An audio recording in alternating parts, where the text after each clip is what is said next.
Back to the channel. This is purely a talking video, so if you don't like that, that is fine. But we've had enough people ask about this white quad cab in the back. So this is a customer from West Virginia. It's a 2014 Ram 25 Hundo.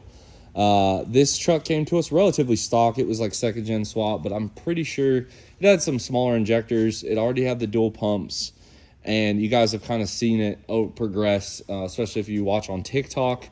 But we are nearing the end of this project. So pretty cool build. Really, if we recommended it to this gentleman, he pretty much went for it, which is awesome. I really love it when customers kind of take our advice on stuff. I feel like it leads to a better truck in the long run. So it has kind of a modified Ultimate 6.7. We did it a little different because this one has like a D&J head on it and stuff, and the firing's just only in the head.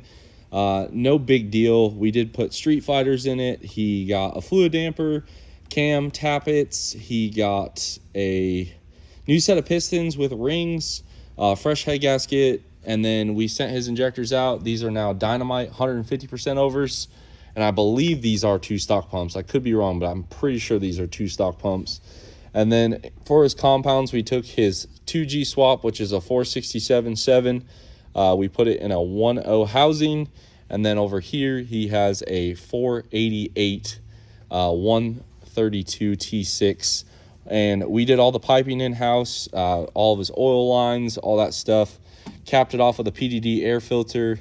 This gentleman chose black and red.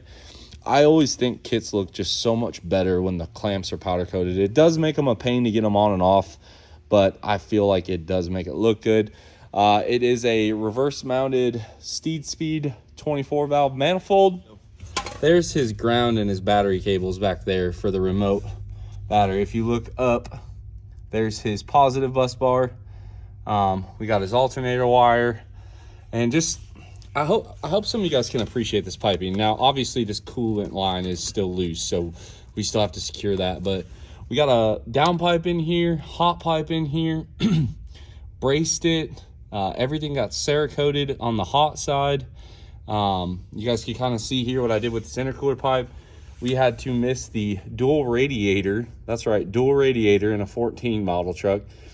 All his AC, all his 68 transmission lines, and then I wanted to give him better clearance on the oil filter. So you can actually get the oil filter out on this truck much easier than even OEM. And yes, I know this line does not look fully tightened. I did these. It is tight, I promise. And yeah, this thing, I'll put a clip up.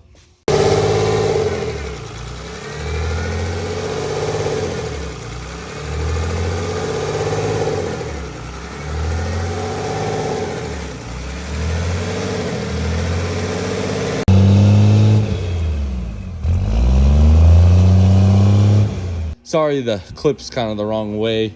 This, we filmed it mostly for TikTok, but we did get his cam broken, engine oil changed. Checked his cam, it held for us.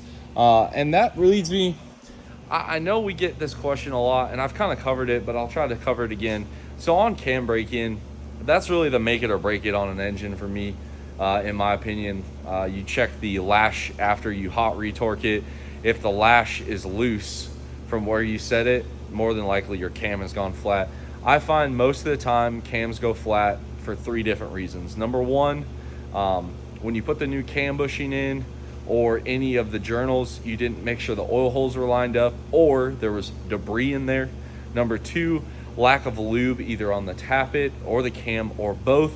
And number 3, and that's the big one, is starving this thing for oil when you first start it up. So you want to make sure you crank this engine until you have oil pressure and then allow it to run. So on a common rail, you just disconnect the 2 plugs up there and it will kill the ECM signal to fire the injectors, and then you crank it until you build oil pressure. And then on a cam break-in, what you want to do is just like we've done before. You want to elevate the engine RPM instantly to 15 to 2,000 RPM, and you're going to kind of bounce in between there. If you hold it steady, that's fine too.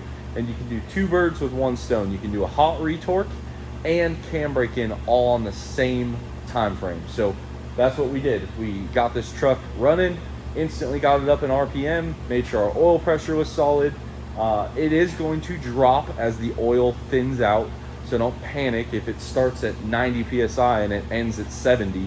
That's not a big deal. The big thing is you don't want this engine to sit there and idle consistently without breaking in the cam. You want to get that cam moving so the oil pressure is high and everything can seep in on this. So once the engine oil temperature reaches 180 degrees, that's usually about 10 minutes of running it like that. You can pull it back in here, rip it apart, hot retorque it, and then check your lash. And that's how I make sure a cam doesn't go flat. I'll be honest, never have I ever had a cam go flat. Now that I've said that, I'm sure one will. But I've been very successful with it. And I think a lot of it just boils down to good break-in and clean assembly of the camshaft, or installation, I should say.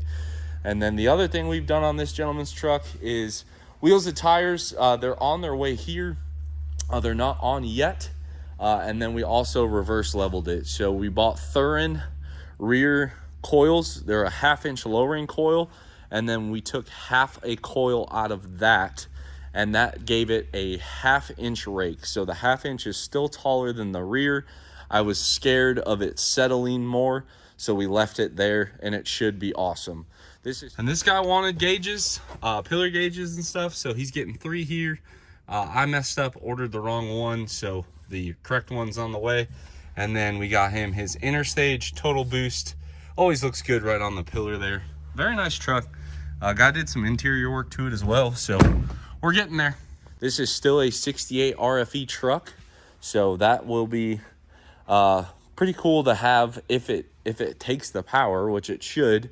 I think the tuning is really the important part on a 68, and I really do believe a 68 will make this truck much more streetable.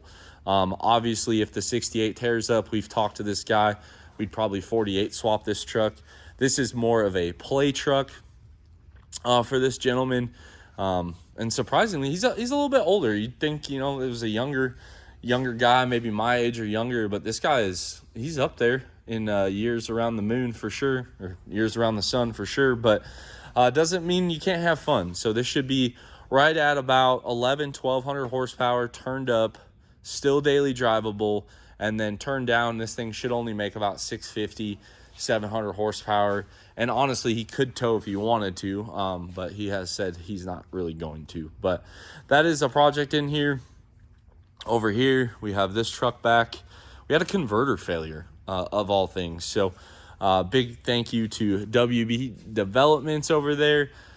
They don't make the converter, so we shipped the trans back to them. Trans looked great, converter blued. So we got a warranty converter coming back and a refresh transmission, just clean up any debris that got in there. So that'll be there.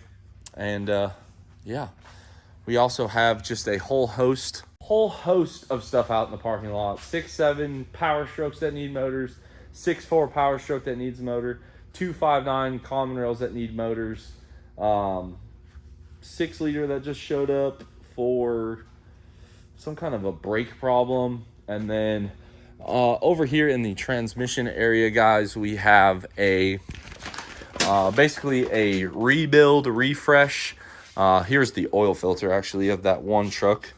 You guys can see a little bit of debris is okay. Anybody that tells you a brand new engine doesn't make debris, I feel like is not being truthful.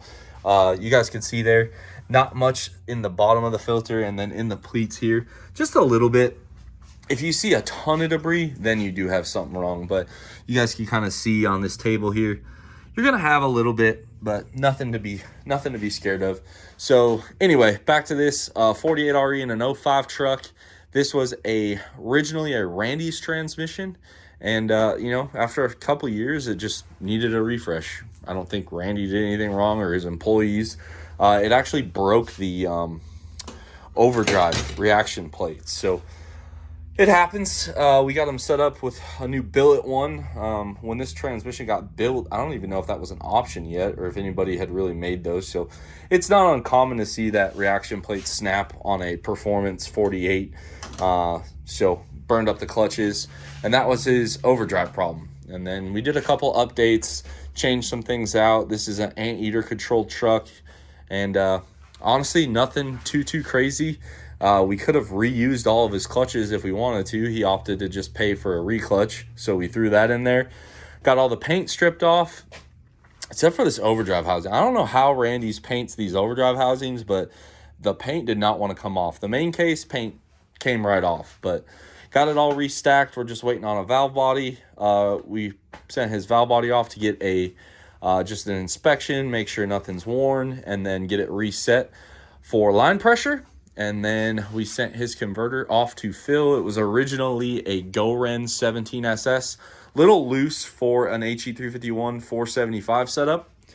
So we sent it to Phil, and Phil is going to change it to a 1900 stall, which is like a mild low stall. So it should still be a lot of fun for this guy, but it should tow a lot better for him as well. So little just update for you guys on the shop. Answer some questions on this white 4th gen as well. And I hope you guys are all having a great week, getting things done, kind of like we are.